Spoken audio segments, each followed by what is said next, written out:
Labas, čia aš Andrius ir mes toliau spręsime pupų bandomojo egzamino uždavinius. 24 uždavinys, mes turime trikampį ir turime sinusus ir turime kampus ir panašiai. Reikia apskaičiuoti neaiškią mums kraštinę. Mums pasisekė, nes trūkstama kraštinė mums padėti surasti padės kosinusų teorema, kuri yra uždavinyne, kuri jums duoda, tai jūs turėsite ją. Tai geros naujienos. Tai va, pabandykime tada pagalvoti, ką mes turime ir ko mums trūksta. Tai mums reikia surasti BC ilgį, ar ne? Šitos kraštinės BC ilgį. Mes jos nežinome. Tai puiku. Pagal kosinusų teoremą, jeigu norim surasti nežinomos kraštinės ilgį pakeltą kvadratu, turime sudėti dviejų žinomų kraštinių ilgius, jų kvadratus, ir tada atimti jų dviejų sandauką padauginta iš kosinuso. O ne. Gerai, tai ką mes turime? Tai užsirašykime. Mes ieškome nežinomas kraštinės, tai yra mūsų x. Gerai? Tai rašome, BC.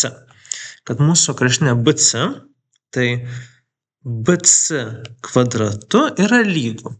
Ir rašome dvi žinomas kraštinės. Tai yra 4 kvadratu plus 6 kvadratu. Ir tada atimame 2 kartus viena, kart kita kraštinė ir kart kosinusas to kampo. Tai kart kos 30 laipsnių.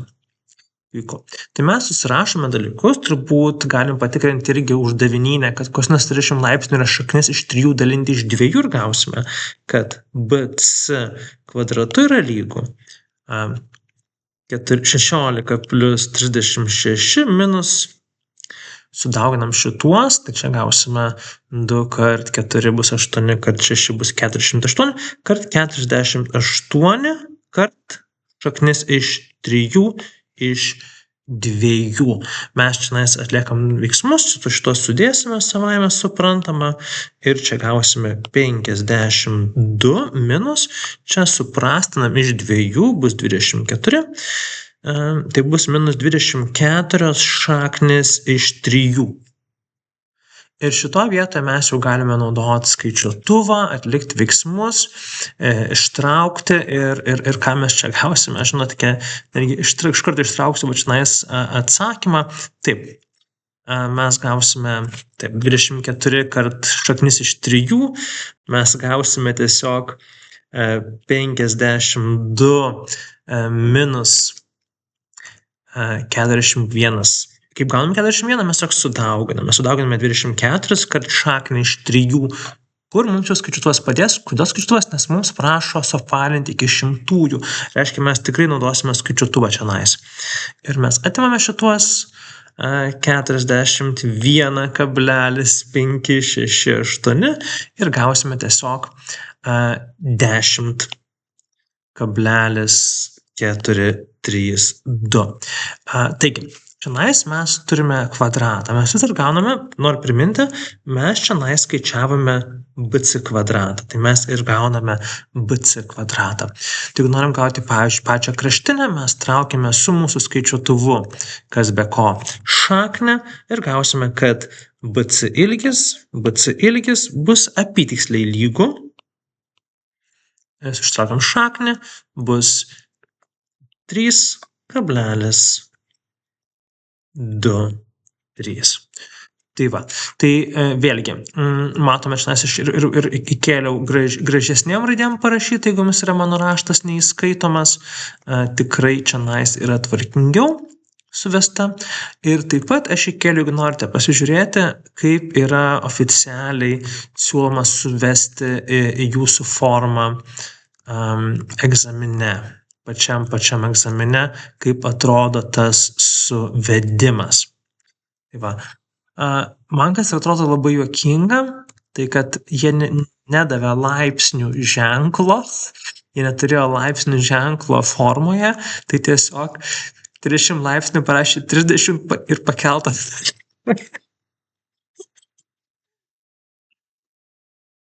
kaip blogai atrodo, bet čia turiu galvoje, kad čia 30 laipsnių. Aš manau, kad kadangi tikrina žmogus, tai šitą turėtų užskaityti, bet čia dar atrodo labai juokingai, atsiprašau. Tai nėra 30 nulintuoja, tai yra 30 laipsnių. Bet kadangi nebuvo laipsnių ženklai, jie taip parašė. Labai juokinga. Gerai, tai einam prie kito uždavinio. Ir 25 uždavinys. Man labai patinka tokie uždaviniai, aš mėgstu gudrius procentų uždavinius. Jis, žinokite, yra, šiaip tai, man atrodo, pakankamai lengvas. Jūs kažką panašaus darėte mokykloje 6 klasėje, 7 klasėje, prašau. Tai, kur jeigu padidini kainą 10% ir sumažini 10%, kiek lieka ir panašiai. Tai mums reikia įsivesti, kiek buvo žmonių klasėje iš pradžių. Mokykloje, gimnazijoje. Mums siūlo skaičiuoti kaip vieną kažkokį pilną daiktą. Man pačiam patinka skaičiuoti iš karto procentais. Tai aš parodysiu procentais savo skaičiavimą ir tą parodysiu, kaip skaičiuoja pavyzdinėme uždavinyje ne su procentais, o su N raidė kokia nors. Bet procentai irgi labai gerai mums duoda tiesiog atsakymą iš karto. Tai ką svarbu žinoti šitam uždavinyje? Kad yra 2 svarbios dienos. Pirmadienis ir penktadienis. Tai va. Ir mokiniai susirgo kažkokie per pirmadienį ir iki penktadienio kažkas dar susirgo ir kažkas pasveiko. Tai mums yra svarbu žinoti, kad pirmadienį susirgo 10% mokinių. Tai reiškia, jeigu buvo 100% mokinių, tai pirmadienį jau sirgo 10% sirgo, tai mes, kaip žymėti, sirgo. Tarkime, gerai, 10% buvo sergantis ir 90% buvo sveiki. Aš spręsiu tokiu būdu. Aš rodysiu rodikles ir galėsim paaiškinti ir vienu ir kitu būdu. Tai va. Tai mes turime tokį paaiškinimą. Gerai, tai 10% susirgo. Ir penktadienį mes turim svarbią informaciją. Iki penktadienį susirgo dar 10%, kurie buvo sveiki pirmadienį. Tai reiškia, mes ieškom sergančių skaičius. Tai penktadienį, tada čia pirma dalis buvo šitas, o penktadienį, tai antra dalis, iš tų 90% dar 10% susirgo. Gerai? Tai mes dauginam tą iš 10% arba galim tiesiog dauginti iš 0,1, nes tai dešimtadalis. Ir mes gausime, kad ekstra susirgo, dar 9% susirgo. Gerai? Nes dešimtadalis susirgo. Bet taip pat iš tų, kurie buvo sveiki, kurie buvo sergantis pirmadienį, 10% pasveiko. Tai iš tų 10% kiek pasveiko? Tai pasveiko 1%. Tai mes dabar žinome, kad jeigu pirmadienį susirgo 10%, iš jų 1% pasveiko. Tai sergančių buvo 10%, minus 1%, kuris pasveiko, bet dar 9% susirgo. Tai mes turėsim sergančių iš viso 18%. Tai mums yra svarbu suprasti, kas nutinka su šitais skaičiais, kad jeigu buvo kažkokie sergantis, tai jie pasveiko galbūt kažkiek, o jeigu buvo sveiki, galbūt dar kažkas susirgo. Tai mums, ką reikia suprasti, kokie procentai ką reiškia. Tai čia yra svarbu. Tiesiog visur 10%, tai nesumaišykime, bet iš esmės atliekam tuos pačius veiksmus. Tai pirmadienį susirgo 10%. Reiškia, iš visų 100% sveikų 10% susirgo. Matote, o 20% buvo sveiki. Tai mes toliau ir atlikinėsime veiksmus su šitais skaičiais. Ir kai mes žiūrime, kas penktadienį įvyko, tas pokytis, mes nuo šitų skaičių atsispiriame. Tai jeigu buvo sveikų tiek ir iš jų susirgo 10%. Tai mes atliekam veiksmus su tuo skaičiumi. Jeigu buvo sergančių, mes irgi atliekam su tuo skaičiumi veiksmus. Tai va. Ir viskas, atsakymas 18%. Mano manimu, tai nėra labai sudėtingas uždavinys. Turim galvoti, kad yra 3 taškai, bet užrašymas yra sunkiausia. Ir turi būti pakankamai aišku. Aš manau, kad aš tokį užskaityčiau. Ypač tiesiog reikia aiškiai sirgti. Jeigu susirgo 10%, reiškia 10% sirgo, o 20% buvo sveiki. Ką siūlo uždavinynas, irgi neblogai siūlo, tai siūlo mums pasižymėti ne procentais, bet n. Kad vienas n yra visas vaikų skaičius. Gali būti x, gali būti n, kokį tik norite raidę. Ir jie tiesiog žiūri, kiek pirmadienį susirgo mokinių. Tai susirgo 10%, tada jie n padaugino iš 0,1 ir gavo 0,1n.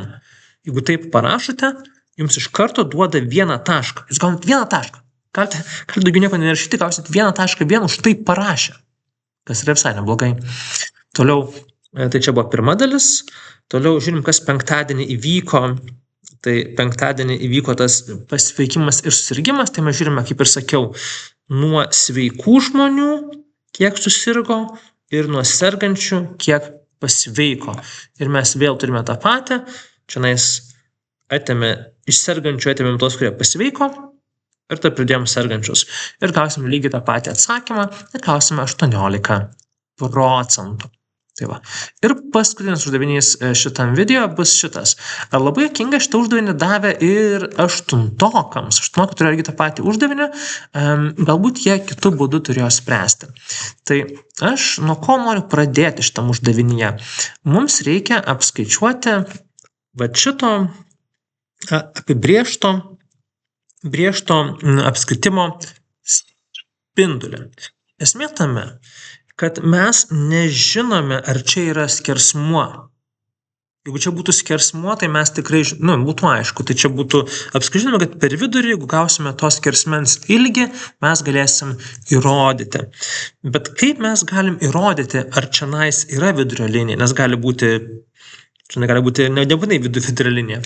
Tai specifiniu atveju būna vidurio linija, jeigu šitas trikampis įbrėžtas į apskritimą būtų statusis.